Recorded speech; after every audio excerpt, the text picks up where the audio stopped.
Hello, horror fans. Welcome back to Jay versus Horror. I'm your host, Jay Wall, and this is season two, episode three of the Horror Hound Showdown. And we have a special guest with us tonight. We've been blessed with great guests all season. And tonight we have the master podcaster, Doctor Shock Dave Becker. How's it going, Dave? Hey, thank you, Jay. It's going awesome. And thank you for having me back on. I'm looking forward, especially with the topic we're covering tonight. I'm really excited about this one. Yes, and we are doing our top 10 female villains in horror movie history with some caveats, guys. One would be Dave talked to me earlier and said maybe we shouldn't do spoilers, so no whodunits, because I think that was a good idea and it opened it up to some characters I hadn't thought about previously. Cool. And so no whodunits. We're not going to ruin any movies for you if you want to listen, but we will be talking about movies, so keep that in mind if you haven't seen them. There are some unintentional twists in some of these movies I found. But let's get started. Dave, what do you got for number 10? All right, my number 10 is Marya Zaleski, the title character in 1936's Dracula's Daughter. This Good. is a direct sequel to 1931's Dracula. It kind of picks up a few seconds after the end of that classic movie. Actually, we got Van Helsing, played again by Edward Van Sloan. He is arrested for killing Dracula, and he's charged with murder. Actually, he has a hard time proving to them that he actually killed the monster and not just another person. Well, while this is happening, the Countess Zaleski, played by Gloria Holden, steals Dracula's body. She wants to destroy it. You see, the Countess was bitten by Dracula a few years earlier and is now a vampire herself. And she thinks that by destroying Dracula's body, she might bring an end to the curse. With Dracula's Daughter, the director, Lambert Hillier, he went to great lengths to sort of duplicate the look of the original film. In that scene, after stealing Dracula's body, the Countess takes it into this field and tries to burn it. You got this fog, the surrounding fog that's sort of in the scene, sets an eerie tone, and she performs this ritual designed to sort of sever her connection to Dracula. Then once that's done, she returns home. She thinks, okay, the curse has been lifted, but her servant Sandor, played by Irving Pichel, looks at her and says, "No, I see only death in your eyes." So she realizes that the curse hasn't been lifted, pardon me, and then sets off into the night looking for fresh blood. So I think Laura Holden, she's really strong in these scenes. She kind of conveys her character's tortured existence. And her performance, along with this spooky atmosphere, makes this a pretty worthy successful to the original classic, I think. Well, I agree with you on that, and I'm not going to talk about it too much because it is on my list, but it's further down. So Oh, okay, cool. I'll hold off on that one for just a minute. Now, at number 10, guys, I have kind of a cheat here. It's Norma Bates from Psycho 1960. And no, Norma's not entirely in this film in the way you might think. I'm hoping everyone's seen Psycho, but if they haven't, there's some kids out there who haven't seen it. Stop this, go watch it, come back. Right. Norma is in the movie in other ways, but she's also, in my mind, the main antagonist because she sets all this in motion. She mistreats her son and creates this monster, locked away in nowhere. And then the first time he has social interaction with people, of course, he flips out. And so I blame Norma for everything. I think because Norma wasn't normal, Norman was psycho. Right. That's you know what, that is a good one, and you're right. Psycho is one of those movies. For me growing up, unless you're one of the very first audience members who saw it, there's a good chance it was spoiled for you. And I agree with you 100%. If there's anyone out there who doesn't know about Psycho, don't watch trailers. Don't read anything about it. And there might be a few people. I think most of the people listening are going to know Psycho and they're going to know about the twists and what happens in it. But do yourself a favor and just watch the movie knowing nothing about it. To have that experience would be pretty special. To see Psycho through fresh eyes, knowing nothing about it, none of the history, none of the twists, that would be pretty special. And your pick of Norma Bates, that's a good one. Yeah, because even if it's not the I guess the traditional type of character, it's Norma Bates that set Norman on this path. One way or another, it's Norma Bates who did it. So I think that's a great selection. And you could even say that like Norman's psychosis is so perfect that in the scenes where I'm going to go ahead and give it away. Like I said, if you haven't watched it, go watch it. But even in the scenes where he's playing her, he is totally taking on her personality. That's not him. That's her, and it's just Absolutely. him being like of it. Absolutely. And even to that chilling final shot, you know, and again, they don't want to get too deep into spoilers here, but All right. you're absolutely right. All right. We're at number 9. What do you got for number 9, Dave? Number 9. Okay, this is one that's try to do a little bit more of a deep dive here. It's Janet Humphrey, the vengeful spirit in 2012's Woman in Black.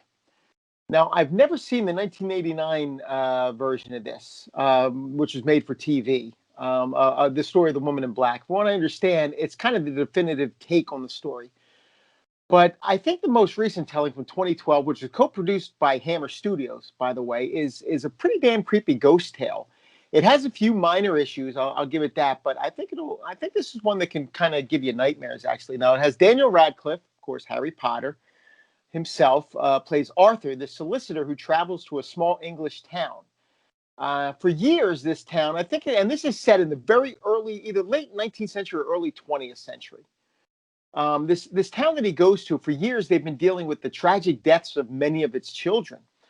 And these kids, it turns out, are being claimed by an angry spirit, that of Janet Humphrey, whose son was taken from her because she was deemed mentally incompetent of taking care of him. He went to live with Janet's sister, and he died. He died tragically as a boy. And in her grief, Janet hung herself and vowed revenge on her sister, who had been the guardian at the time.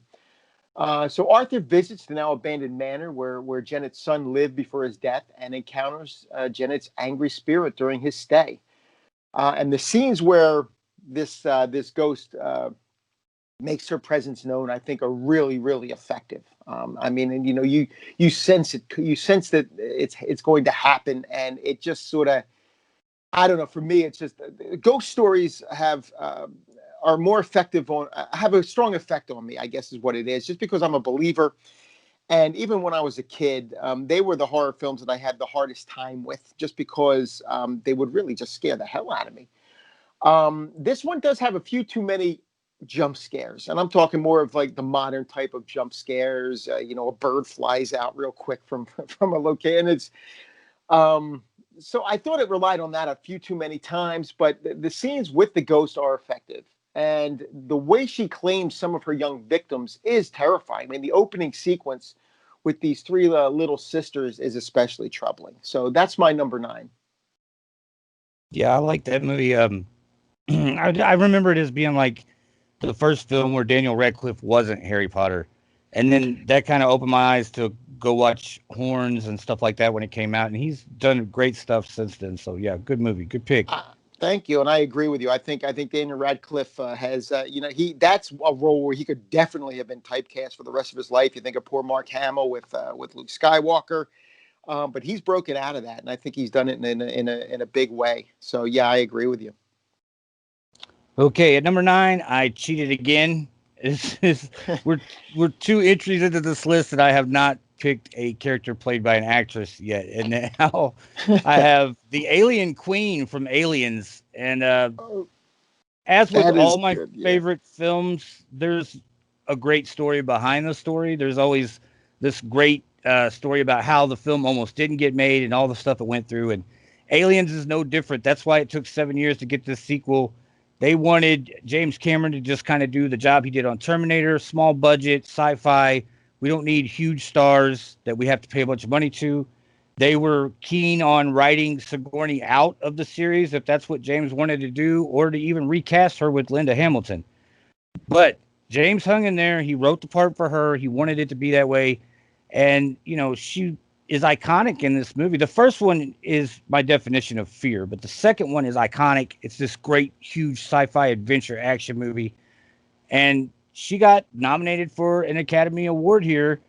And you have to give some props to the people that came up with the creature that stood against Ripley, as she said that famous line, Get away from her, you bitch. I almost had this on my list. I really did. I had it on, then I took it off, and I put it back on. Ultimately, I took it off, but it's a great pick, and that's a great character too. I mean, and I remember in '86. I think it was a I want to say I was a junior in high school when this came out, and I just remember the how big that movie was. I think the cast was on the cover of Time magazine. That movie was so big and popular back then. I mean, that just seems to be James Cameron's touch. You know, any movie he puts his name on, it's just like box office gold. And even if it looks like it's going to be a disaster, like all the money he sunk into Titanic, it ends up being the number one box office film of all time. But that's a great one. I agree with you. I think the first one is a definite. It's a horror sci-fi film. It is horror. I think even more. A lot of it is that ship, the Nostromo, and how dark it is, and it's just sort of dealing with that threat on this ship, and it's almost like Truckers in Space. You know, that first movie. And the second one is a great action film, and it does have the horror elements as well. And you're right, it's an adventure. It just takes it to the next level. Because in the first one, it's one alien. That's why it's a singular alien title. In this one, there's a lot more aliens, and yeah, you got the Queen sort of overseeing them all. That's a great pick.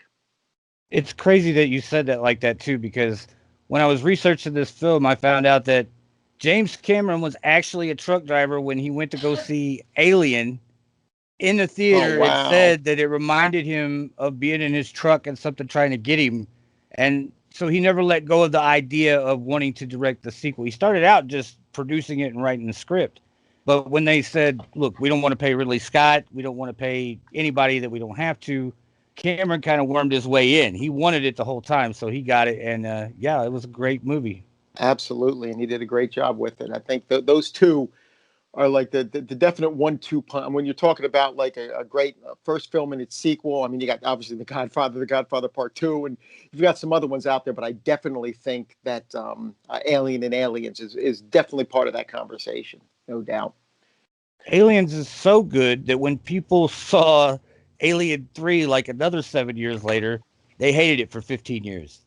Right. And So, what do you got for number I eight, didn't. Dave? Yeah, okay. Just real quick, I didn't hate Alien 3. I don't think it's nearly as strong as the first two, but I didn't hate Alien 3. I wasn't a big fan of Resurrection, but I didn't hate Alien 3. Go number eight. We've got this one's a little bit off the beaten path. It's Juno from 2005's The Descent. And it's a little different because Juno herself, played by really well by Natalie Mendoza, ends up part of the nightmare that befalls the other characters. I mean, she's just as in it as deeply as they are, but she's ultimately the reason that they're all in the danger they are. Just to sort of set it up, it was directed by Neil Marshall, and it tells the story of this group of female friends who go on a spelunking adventure. You know, sort of going exploring these caves and encounter a race of subterranean monsters. At the outset, it's established that Juno was having an affair with her friend Sarah's husband. Sarah's the main character. And it's Juno who tries to up the adventure by taking the others without their knowledge into a cave system that's never been explored, putting them in really great danger. You've got some uh, I guess, adventurers going along on this. And they don't even know if they can get out of there or not. And she doesn't know, but she likes the thrill of that. And she's not going to be the most villainous character we're going to discuss here today, but she's definitely selfish. And her selfishness is pretty much to blame for what happens to all of her friends. That's why I thought she deserved at least a spot, low down, but at least a spot on this top 10 list. Yeah, she's a good pick. You could argue that some of her stuff is she's trying to survive too, but there's always been a little thought in my head that maybe she might have had bigger plans before all this went down too, because like you said, she was having an affair with the other girl's husband, and this was a dangerous trip all the way around. So you don't know what Yeah, she had planned before all this broke out, right? absolutely not. And she's really the only one experienced enough to do what she's planning. And she Right. doesn't take into account that the other ones don't have that experience, and she really just put all of them in danger, including herself, but all of them, all of her friends in danger, just not thinking about it. It was just very selfish, I think, in her on her part, and that's why I thought of her when I was coming up with my top 10. That's a good one. At number 8, guys, I have Esther from The Orphan, 2009. Isabel Furman plays Esther. She's the first actress I have on this list, and even this one is kind of weird. I mean, this woman made me feel the most uncomfortable I'd felt watching a horror film in a long time.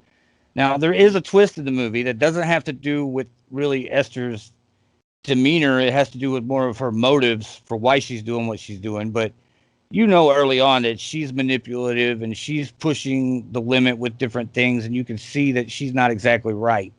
The twist comes with why she is doing what she's doing, so I won't give that away. But I'll say this: there's just scenes in this film that made me totally uncomfortable, and I didn't understand. I was so glad. I've never been more happy in my life for when the twist in this movie did come, because then I felt like, oh, okay, I could take a breath. It's still uncomfortable, but I get it now. You know what I mean? About Right, one more of right. those scenes, and the orphan was probably getting turned off that night. So, yeah, at number 8, I had Esther and the Orphan, That's a good one, definitely. and that takes us to number 7. What do you got for number 7, Dave? Number 7, I have Ginger from 2000's Ginger Snaps. Catherine Isabel is stars in this very unique werewolf tale that kind of doubles as ultimate or very extreme coming of age story. After getting her first period, Ginger is bitten by a strange creature and begins to transform into a bloodthirsty werewolf. Her sister Bridget, played by Emily Perkins, tries to help Ginger, but may be too late to stop the curse from taking hold of her, and it turns out she probably is. This is horror as horror is coming of age, a coming of age story, and it's the characters of the two sisters who's have this sort of macabre sensibility that's established even in the opening credits that make this movie as engaging as it is, and the effects are all practical, which is another plus, and it's got some pretty gory scenes thrown in as well. This was followed by two sequels, both of which had their strengths also, but it's the first one that established the world and the characters that inhabit it, and I really enjoyed it. I thought this was just a great modern werewolf film, 2000's Ginger Snaps.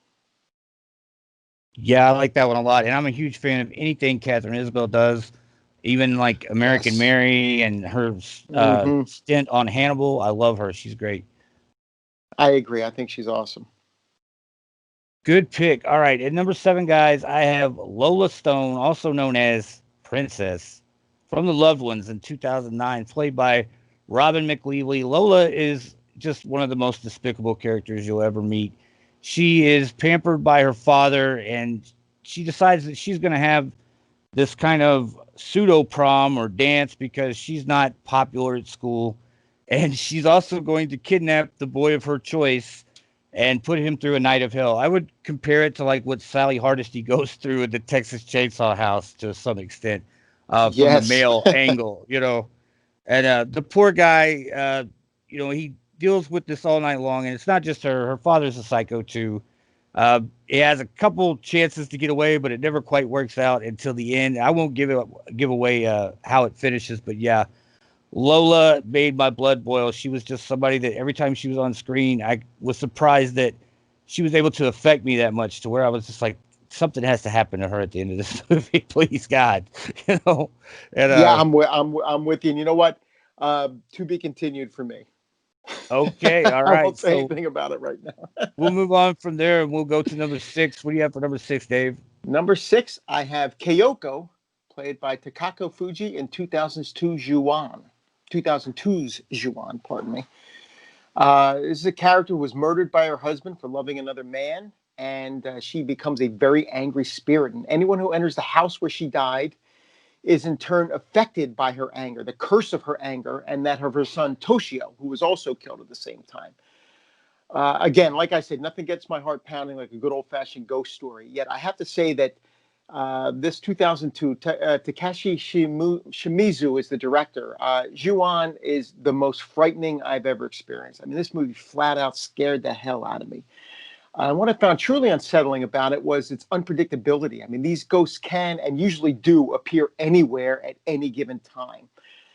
There's a scene in a closet with a young boy, again, Toshio. He materializes under a restaurant table. Um, and there's a sequence where a ghost surprises someone emerging under their bed covers. There's no safe havens in Ju-on, and this alone introduces an atmosphere that's really unnerving. But the film's most disturbing image is one I simply can't shake, is that of Kyoko crawling down the stairs, her face half hidden behind her long black hair, making this ungodly noise as she closes in on her victims. I'm no stranger to horror movies, and I have to admit, though, this scene had me nervously looking over my shoulder because there was a staircase in my house behind me. And as that scene was happening, I kept looking. I said, if I see anything coming down the goddamn stairs, I am out the front door. I'm out of here. That movie just really terrified me, and it's that character, that scene that has stayed with me all this time. And it's Kyoko is the name of the character, but it's from 2002's Ju-on. I agree. I think that film is superbly creepy. I have a problem with. I noticed something that was going on with the younger fans. I call it the scary movie effect. And after all the scary movies came out, there was like 5 of those movies where they parodied every horror film in history, and Right. the kids saw those movies. They saw those movies before they saw the movies that were being parodied. And so Right. when you try to show them like The Ring or Ju-on and they watch it, they're like, "Oh yeah, that I remember this from Scary Movie," and it has like zero effect. You know what I mean? It's sort But of dulled the effect on them. Yeah, that's a good point. I never thought of that, but you're absolutely right. I mean, if you see Scary Movie, like if you saw the first Scary Movie before you saw Scream, all you're going to remember is some of the scenes from Scary Movie. You're right. absolutely right.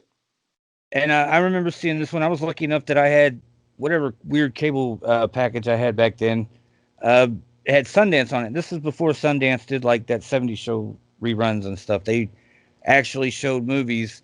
And on, I think it was Sunday night or Saturday night at midnight, they had Asian horror films. They'd have like 2 or 3 of them. And Asian horror films are weird too. Some of them are just like, their anthologies aren't really anthologies. They're just a bunch of short films packed together. And that'll play for like an hour or something. Right. And that Right. they'll call that a movie. Yeah.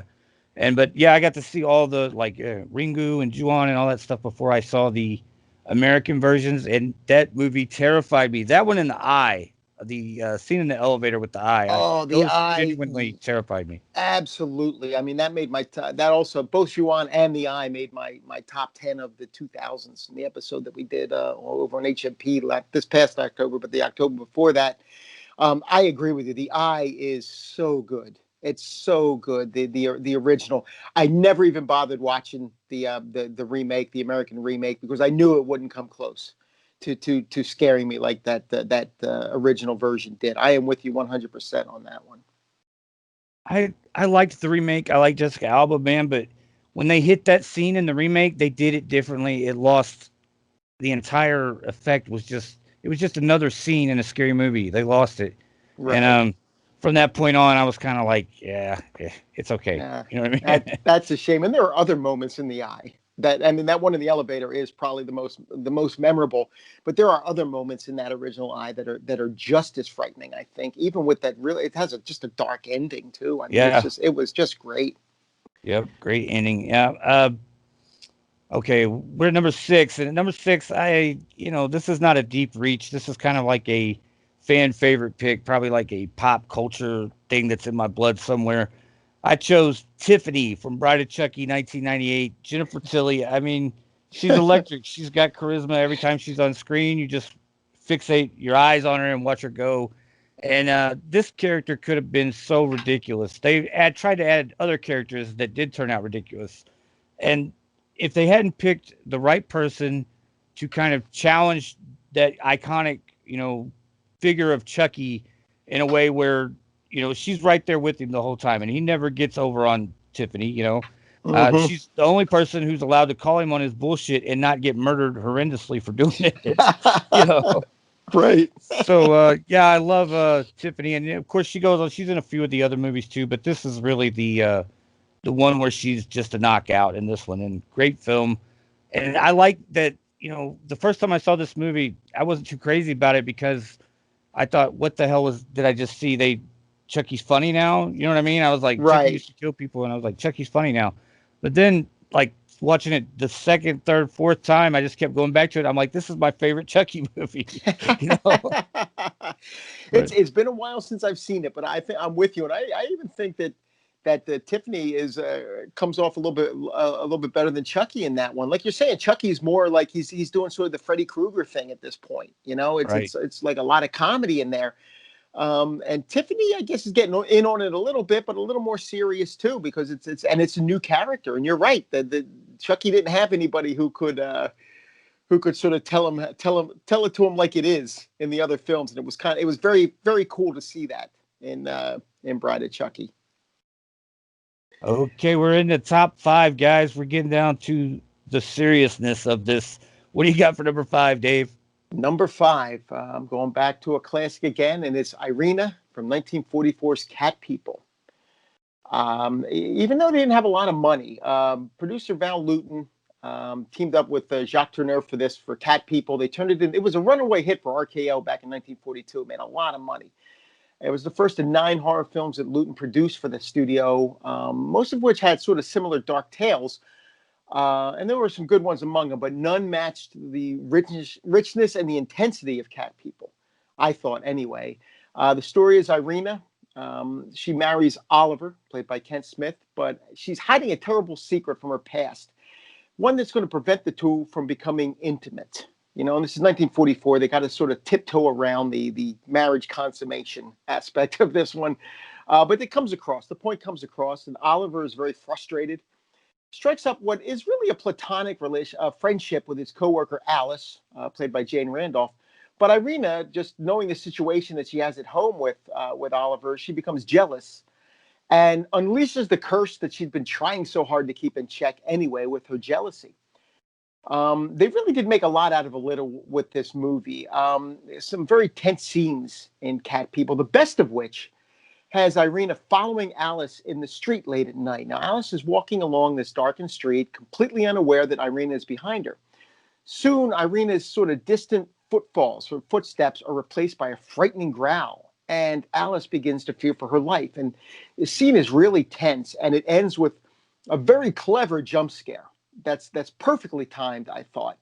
Um, whether it's the scenes in this movie are indoors or they're out, Cat People really does take full advantage of the dark. There are shadows aplenty in this movie, all of which work towards building this eerie atmosphere. And you always get the sense that there's something evil lurking just out of sight, you know, just waiting to pounce. In Cat People, the darkness really does take on a life of its own, and I love it. I think it's one of the great horror films of the 1940s. I have to admit, I have not seen this one. I have seen the remake, and maybe part of the reason why I haven't seen this one is because I wasn't a huge fan of the remake. Like I saw it when I was a kid with my dad, and Mm-hmm. I thought it was weird when I was a kid. I watched it again when I Well, got older, and I was like, it's a little better, but yeah, and it's.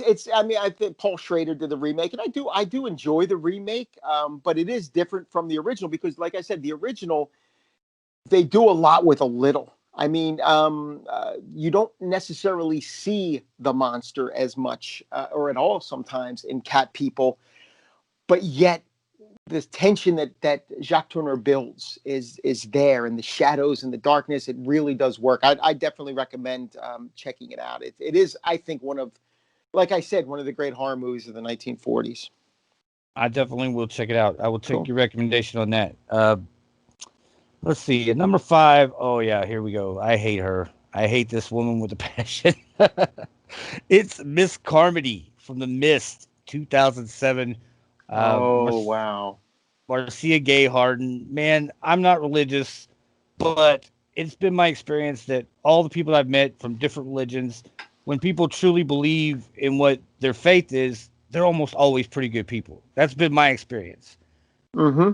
This woman is in that other category. She is a religious fanatic who will not take no for an answer. It's her way or the highway, and to the point where she is trying to now force her views onto other people. Now, if there's any saving grace for Miss Carmody for me, it's the fact that okay, we are in the midst of a apocalyptic monster attack. So Right. let's not throw things that not, at this point it's like maybe God, yeah, I'm down. Let's tell me something, But at the same time, she takes it to the next level and she decides she's going to, sacrifice this guy's child because she believes that this is going to make God happy in some sense and that he's going to stop this crazy thing that's happening. And what's nuts is that what really starts to get frustrating is the people in the store start listening to her and her Yeah. stupidity, and and then like here we are in 2020. My wife is the manager of a retail store. I It's just crazy, like even like to have that kind of impact on people when you see that character that you realize there are people out there who she's not only dangerous because of her beliefs, she's dangerous because she's charismatic to other people and she can Right. make them focus on her belief. And yeah, I really enjoy the demise of Miss Carmody in this movie. I think if you haven't seen it, definitely check it out. It's a monster movie, guys. It doesn't have that much to do with Miss Carmody, but for me, Miss Carmody was the most terrifying thing. I think I probably would have took my chance with the monsters, and that's eventually kind of Yeah. what happened. But Right. I'll yes, tell you what, it's a despicable character. She really is a despicable character, for a lot of the reasons that you're saying. I mean, what it is it shows you that when you're in a tense situation like that, when you're sort of shut in, that you can get that mob mentality, and if you get one person, like you're saying, with the charisma and the drive and the determination and the belief that what she's saying is right, she will get people to follow her who are like just unsure and scared and saying, hey, maybe this person, maybe she is right, maybe we need to do what she's saying. And that's the true danger of a situation like this. You're right, she's not the monster, quote unquote monster of the movie, but she's definitely one of the most monstrous in the film. I agree with you. I thought, every time she would say something, you just wanted somebody to just smack her and just shut her up. And it's because of that, because of how dangerous she really was. I think that's a great choice. I think Marcia Gay Harden, man, she should have gotten some recognition for her performance. I Oh hated her yes. in this, but I realized also that man that she had a huge effect on me where I hated her that much and knew she was a fictional person. You know, Absolutely, it's an amazing performance. She was so good in it, and I agree with you. She should have gotten some recognition for it, because to play a character that despicable and to get people to dislike you that much, that's pretty special. And she managed to do that. I mean, it was her performance that really sold it in a lot of ways. all right, I think we're at number 4, Dave. What do you got for number 4? Number four is a character I don't know. It has a name. It's the visitor slash stalker, played by Beatrice Dalle in the 2007 French film Inside. Now, some of the most brutal horror films of the 21st century were produced in France. You had movies like High Tension, Frontiers, Martyrs are the ones that sort of leap to mind. But I think the one that stands above them all is Inside. It's sort of this home invasion movie that's going to keep you up at night. I mean, it's a harrowing tale. You're going to wonder if anyone's lurking in the shadows of your own bedroom after seeing this movie. It's about this woman, Sarah, played by Alison Paradis. She's 9 months pregnant. Her husband recently was killed in a car accident a few months earlier, and she's kind of dealing with the psychological scars of that, while at the same time realizing that she's going to wake up the next day. She's scheduled to go into the hospital to deliver her baby, and it's Christmas Eve. Um, and she's kind of settles in for a peaceful night, only to be, there's a knock at the door, and it's a woman. This visitor standing on her front porch, who doesn't identify herself. So Sarah calls the police. By the time the cops get there, the woman's gone. But as Sarah will eventually discover, her unwanted visitor isn't about to go quietly into the night. Who is this woman? What does she want? The answer to these questions are going to shock you as this movie plays out. And the violence in Inside is as sudden as it is graphic. I mean, there's a scene late in the movie where Sarah and this stranger are battling each other with these household items. There's an aerosol can that turned into a blowtorch at one point. But the quieter scenes are just as disturbing. I mean, there's the time the woman gains entrance to the house, Sarah's in bed, and this woman is standing above her quietly, just wielding a pair of scissors. For a few seconds, this woman is perfectly still, just watching Sarah, who has no idea she's being watched. This entire scene, I think, you don't see this visitor. You don't see her. Her face is hidden in the darkness. You never really get her identity or the emotions that she's feeling. In this brief sequence alone, it's enough to give you the willies. And I really think that this character, once you realize where it's going, it's kind of jarring. It's very shocking, and I think this is the top of all of the French extreme films as far as I'm concerned. Yes, I agree. I'm not gonna go further than that because I have it on my list too. And Okay. I'll all right. At number four, I have, and I had a couple of these like this where I wasn't. They fit, but at the same time, I kind of like the character to a point where it's hard for me to call him a villain. And this one is Asami Yamazaki in Audition from 1999, played by Ihai Shiina. And man, I could almost put slash Glenn Close here for Fatal Attraction. It's a lot Right. the same character, but Asami takes it to a whole new level. She will not Yes. be ignored either, but she's taking it to a whole nother level. And I can't help but think that some of that scene in Audition with the bag and where she's waiting for the phone call and all this is happening at once and it keeps cutting back and forth. I think that's, in a way, he had to have seen Fatal Attraction, and that kind of seeped in with the scene where Glenn Close is pulling the light and shutting it off. There's a Right. lot of it there for me that I see a kind of a De Palma-esque type thing. But this one, it surprised me because even as it started, as we went along, I knew something was wrong with her. I could tell something was Hmm. off, but I had no idea what I was in store for with this one. And she turns into a pure monstrous killing machine. And, you know, the joy she takes in her work, I think, is what stuck with me the most. The wiki, Right. you know. Oh boy, So that was yes. that's what I have for number four. All right. I'm again for me. I'm going to have to say to be continued. All right. So let's move on to number three. What do you have for number three? Number three is I caught up with you here is Lola in The Loved Ones. Um, I usually have a high threshold for violence in movies, but there was a point in this one where I'd almost reached my limit. I mean, don't get me wrong; it's a tremendous picture. It's tense. It's unsettling.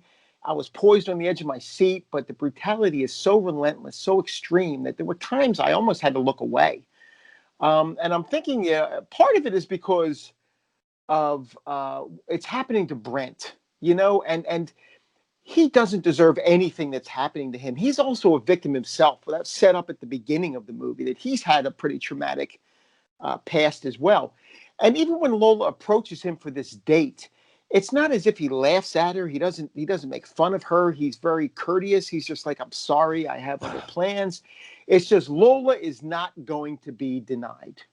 This is a character who she gets what she wants, set up by her father, as we see, as you were saying, the father's just as much a villain in this one. But like I said, the violence in this one is really tough. I mean, there's one in particular where Brent manages to escape. He's captured again, and I'm just going to say it's a scene with steak knives, and that just really shook me. And then what happens with him later on, and I think Robin McLeavy, she's the one who plays Lola. She turns in a really strong performance here. She is a psychotic teen with an adolescent's mentality, basically, who, like I said, always gets her way. And that's how you got to sort of approach this character. It's a strong film, but it is a tough watch, I think. It's one I don't return to often, but yet it's kind of always in the back of my mind because it is a great movie, I think. Yeah, like I said, with me, I always kind of get like this feeling that I'm watching the Texas Chainsaw Massacre scene, but it's the genders are reversed, and Yes, yes. she's a monster that rivals Leatherface, even though she's just this little girl and dressed in pink. Right. Absolutely. I mean, she doesn't. Leatherface is probably a nicer person, to be honest with you. Ultimately, yeah, you got to say that. Ultimately, Leatherface has people sort of steering him. Lola's the one who's doing all the steering in this movie. Right. At number three, I have Maria Zaleska in Dracula's Daughter, Nice. 1936. played by Gloria Holden, perfectly. I have to say, like, Dave covered most everything with the movie as far as the plot and how it goes and everything. But the personal story that I have with it is my grandmother got me hooked on horror with the Universal films, and she had them all. She was very proud of her collection, and we would sit on the floor and go through them and pick ones to watch together. And after I'd covered all the basics like Frankenstein and Dracula Wolfman, you start getting into the sub films from there where they branched out. And Mm-hmm. so I remember seeing Dracula's daughter and saying, "Well, what's this one about?" And she's like, "Well, it doesn't have Dracula in it." So it went into the other pile for a while. It sat there for 3 or 4 months until I watched it, and I loved it, man. It was such a great sequel. Like you said, it picks up right after the original, and her character is far more likable than Bela Lugosi's character in the 31 Yes. Dracula film. Mm-hmm. She is a tortured soul. She is trying to find a way to stop what's happening, but it overcomes her, and it's just this animal instinct that she can't hold back. And yeah, it's a great film. I think what I remember, you can correct me if I'm wrong here, Dave, but Mm-hmm. didn't they name one of the detectives in the film Basil? Oh yeah, you know what? I don't. It's actually been a while since I've seen it myself. You could very well be right. I I'm just not remember that 100% because sure. she was also a fan of like those old Sherlock Holmes films with Basil Rathbone. And Yes, so I thought there was a connection there that they there played on might that. be. That character There was a play off of that to some extent. there might be. You could very well be right. I'm not sure. I can't say for sure, but you could be right about that. But yeah, super enjoyable film. Great performance from Gloria Holden, who, as far as I understand, she didn't play many roles like this before this. She played like society types and stuff like that. Right. So this was kind of a reach for her acting wise, and she just does a outstanding job in the film. Great movie. Uh, but you already talked about the plot and everything, so I won't get into that. Let's move on. Okay. What do you have for number two, Dave? All right. For number two, now if you look back on the history of horror movies, you'll find a number of unforgettable screen monsters. You go back to The Silence with Nosferatu, then, like you were saying, the Universal classics, through to Norman Bates, Michael Myers, Jason Voorhees, into Ghostface in the 90s. It's like every generation has had their boogeyman. Surprisingly, as far as I'm concerned, one of the first truly frightening characters of the new millennium was not this hulking beast or this giant in a mask. It was an adolescent girl. Her name was Samara, and she was played by Davy Chase in 2002's The Ring. And this is a remake of the Japanese Ringu. It's got Naomi Watts in it. She plays Rachel Keller, this journalist trying to figure out whether or not this creepy urban legend centering on a videotape of unknown origin is true. As the story goes, whoever views this tape will immediately receive a phone call from the beyond, and this tiny little voice on the other end of the line saying 7 days. They have 7 days to live. So how does she begin her investigation? How does Rachel launch her investigation? She watches the tape, of course, and only to discover that the legend is in fact quite real. And now she has exactly 1 week to uncover the mysteries before she herself becomes the next victim. Along with sort of this handful of entertaining twists and turns, The Ring also has just a very dark atmosphere, which alone I think is good for some spine-chilling moments. I mean, there's a sequence featuring Brian Cox set in this old house that'll kind of have you glued to the edge of your seat. The videotape itself has these black and white images of these random people, places, and events. It's eerily confusing. And its final shot of a solitary ring of light may might give you a few nightmares itself. But what you'll always remember about the ring is the little girl Samara. Without going into spoilers, let me just say that nothing can prepare you for the shock of a later scene involving Samara, a television, and a well. I saw this in the theater in 2002. I did not know a lot about Asian horror at the time, so I wasn't familiar with Ringu.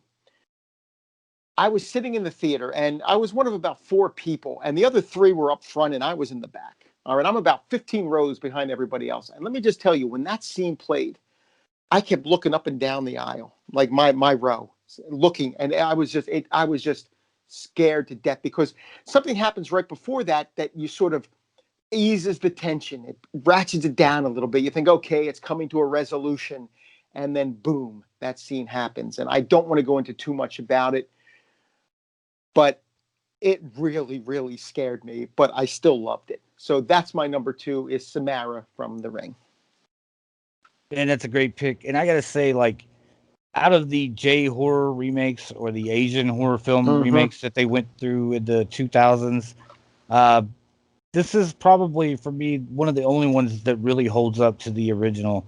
Yeah. And the atmosphere and everything with the rain, the darkness, everything is captured perfectly in the Pacific Northwest here, where it kind of looks like it's Japan does in the original, Yep. and it's perfect. Yeah, and I saw it in the theater too. I wanted to see it really bad when it came out. Went to the theater and saw it, and everyone in that theater was screaming. Yeah. They were trying to climb over the back of their chairs, like she was coming through, you know. But yeah, it's a such a great scene, man, and that's a good one. I almost had it on the list. I'm sure that, I mean, guys, everybody out there is gonna know, like, there's another 100 names we could have easily thrown on this list of Oh different yeah. I mean, we characters, and we could have done a top 20 and we still wouldn't have covered them all. I don't think. right, and it is subjective too, and so everybody out there that listens to this, if you don't agree with our picks or if you think we sorely missed one, please leave it in the comment section and we'll talk about it on a future episode. So Yeah. now that that's out of the way, I have to do this one. This one hurts my heart, kind of. At number two, I have Annie Wilkes from Misery, 1990. I hate calling her a villain because she's just a woman in love, but you know how Annie is. She's a peculiar person to deal with anyway, and when she gets off her meds, it's just impossible, And Right. so Right. I like to watch Stephen King do speaking engagements. Now that we have YouTube, I don't have to chase him around the country. I can just watch him when he does when somebody tapes Mm-hmm. it. And one of the questions I see people ask him the most is like, "Who's your favorite character to write?" And he always says Annie Wilkes was his favorite character to write. She's one of my favorite characters to watch, played flawlessly by Kathy Bates. There's a few films out there that kind of reach that. In music, they call it a duet. And there's a few films out there that reach that status where you have a male and a counter performance from a female, and it's equally good. It's awesome. I think James Caan is a little underrated in this movie. Mm-hmm. Everybody standing next to Kathy Bates in this movie is underrated. Richard Farnsworth, even in Yes. so yeah, it's a knockout performance. Her and Jimmy Caan doing this back and forth duet that they do, and kind of like Clarice and Dr. Lecter in Silence of the Lambs. It's one step forward, two steps back, and Sheldon is an interesting character because he's able to keep his cool most of the time around Annie, and he realizes how dangerous she is even when she's sweet Annie who's baking cookies and singing, playing Liberace records, and playing with her pig. Even in those moments, he is on his guard. He is fully aware of what he's dealing with, and the fun part about Annie is they kind of play her like she's a little stupid at first, like she's kind of this backwoods. She's not dumb at all either, and she sees a lot of things coming, and knows that Paul's going to make his move at some point. She also knows that people are going to come looking for Paul at some point, so she's not unaware. She just it's like I said, I hate calling her a villain, and I hate to put her at number two on the greatest villains of all time list, but Right. I have to. She's horrible when she's off her meds. Yes. And it's I'm so happy that you chose her because deciding to go the non-spoiler route. We're going to leave off some that are very well known, and I'm not going to go into them. I'm just going to say a lot of slashers from the 80s. Hmm. We're leaving them off because they would be spoilers if we were to discuss them. But the one that I left off because I was really hoping you were going to mention was Annie Wilkes from Misery because absolutely belongs on the list. And you're right. It's she's just sort of an innocent character who, although you do find out about her past too. She does have a Right. dark past as well.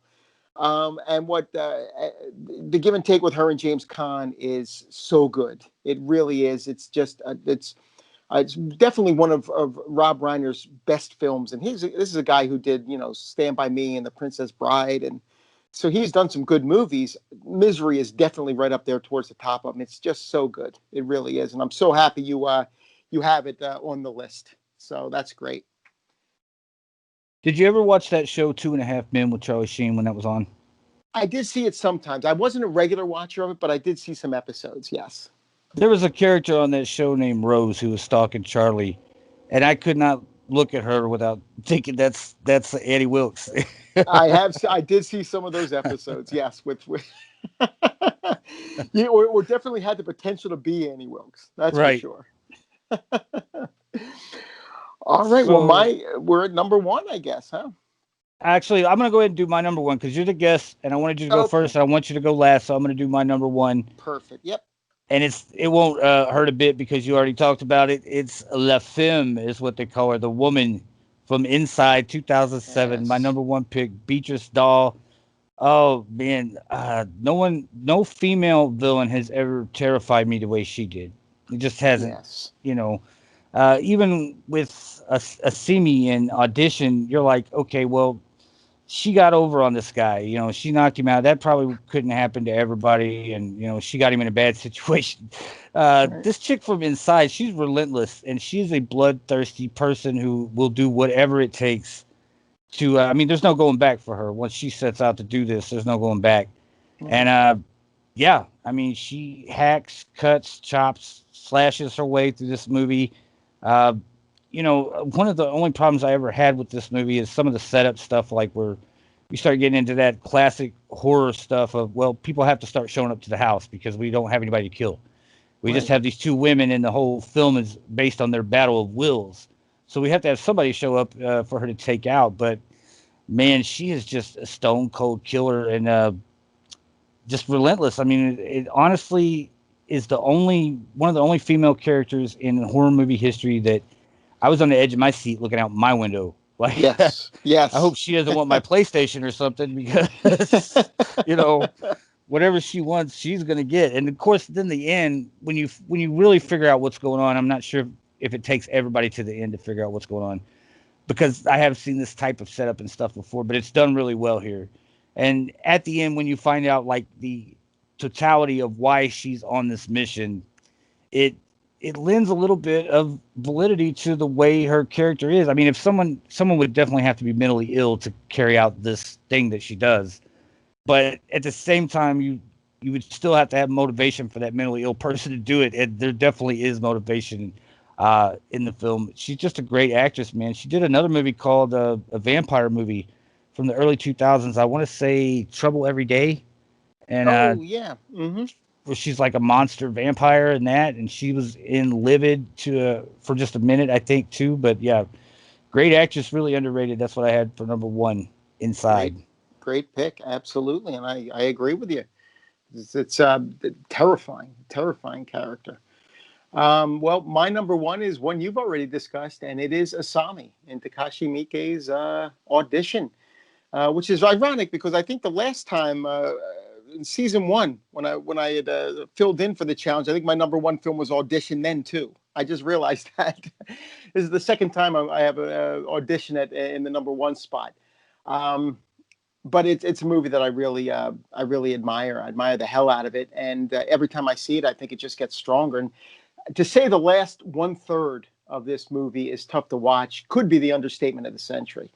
And I think a big reason why that is, and it's so shocking, is that the first two thirds of the movie, with a few exceptions, have sort of there are moments here that have sort of this drama romance, where this middle aged man falls for a beautiful younger woman. Um, and you're right, she's a victim in this to a degree as well because she was lured there in false pretenses, that she was auditioning for a movie, but really she was auditioning to become this guy's girlfriend. Um, but it's what happens in the scene. You talked about it already, where she's sitting in front of the phone.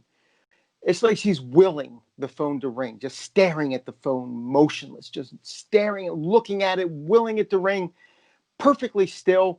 And then something happens in the background that you're kind of like, whoa, what the hell was that? Because you at that point you're thinking you might even be looking at a still picture. She is so just she is not moving. So when that happens, it's jarring. Um, then you get to the final scenes. The climax, it is a doozy. I mean, this movie has flashbacks, dream sequences, alternate conversation, lots of blood and gore. But the final moments are without question among, for me, the most terrifying in modern horror, just from the sheer sadistic nature of them. Wow, it is a mind f, I guess, to put it bluntly. So yeah, that's my number one. Yeah, I love the movie. I like the point you make there too. That last third of the film is crazy. Like you never see it coming. But you know, No. I gotta say, I think a lot of people might. In the past, I've heard people say, "Well, it was slow, it was boring, and this and that." I'm like, "You didn't get through the first hour, did you?" And I'm like, "It's not slow and boring either, because when you see the whole thing, like in the totality of it, then it's like you can even see like how the front part of the movie is beautiful because it's totally misleading. It's like Yes. this, Yes. dramatic story about these two people, strangers in the night. Should they be together? Should and and then when you realize the depths of this woman's psychosis, it's like you're trapped like he is. You're too far in to get out. Right. Exactly. Exactly. That's a great way to put it. Well, man, I had fun. I want you to give us a rundown of everywhere that we can catch Doctor Shock Dave Becker. I know you do like 5, 6, 7 podcasts a week, Yeah. right? Right. It seems like it anyway. All right. Well, thank you. I'm, of course, my blog at dvdinfatuation.com. I'm still posting new reviews every Thursday. I'm on Twitter at DVD Infatuation. I have a Facebook page as well. I'm actually running down my top 200 movies. I'm listing them in alphabetical order and putting one out a day. It's going to take me to the end of May to get to number 200, but I'm having a blast doing that. And it's my favorite movies. It's not the best movies ever made, because there are some movies on here that I would never call the best movies ever made, but I love them because I grew up with them. It's the movies of my life, is what they are. The 200 movies of my life, I think, is the way I'm describing it. And I'm posting them over on Facebook and on Twitter. And like I said, I'm doing one a day in alphabetical order until I get to the full 200. I'm on Letterboxd as well. I'm on Instagram and other podcasts. I have my DVD Infatuation podcast, which is over on Considering the Cinema, which is Jason Pyle's great podcast. And once a month, I put out the DVD Infatuation podcast, and I'm having a blast doing it. I've never done a solo cast before, so it's a little different for me because I'm always kind of pausing. Jay cuts them out, but I always kind of pause, waiting for a reaction that's not going to come because I'm recording by myself. And for 10 years, I just had never done that. So it's a new experience, but I'm enjoying it. And again, that's over on consideringthecinema.com is where you can find that one. And of course, Land of the Creeps with Gregor Mortis and Big Bill Van Vagel. We have a blast every 2 weeks recording that one. It's so much fun. And a horror movie podcast with Gilman Joel and Wolfman Josh. You can find Land of the Creeps is at landofthecreeps.blogspot.com, and horror movie podcast is horrormoviepodcast.com. All right, guys, no worries. I'm going to drop the links for all Dave's stuff in the description below. So if you want to check out something else he's working on, just cruise down, click that link, boom, you are right there. And guys, we just started Patreon. Now, Patreon is a way for fans to help support shows. If you want to donate a couple dollars, it would be much appreciated. That link is in the description as well. If not, we're going to keep bringing you stuff anyway because I couldn't keep my mouth shut about these movies if I tried. So with that being said, Dave, man, it was a blast having you on. I really appreciate you doing this. I know I kind of caught you on short notice. Oh, We had a no. scheduling conflict, but man, I was so happy that we were able to get you. Thank you. Thank you. It was a blast, and thanks for inviting me. I had a great time and a lot of fun putting the list together. All right, guys, that's all we've got for this episode. We will talk to you the next time we got something worth talking about. Bye.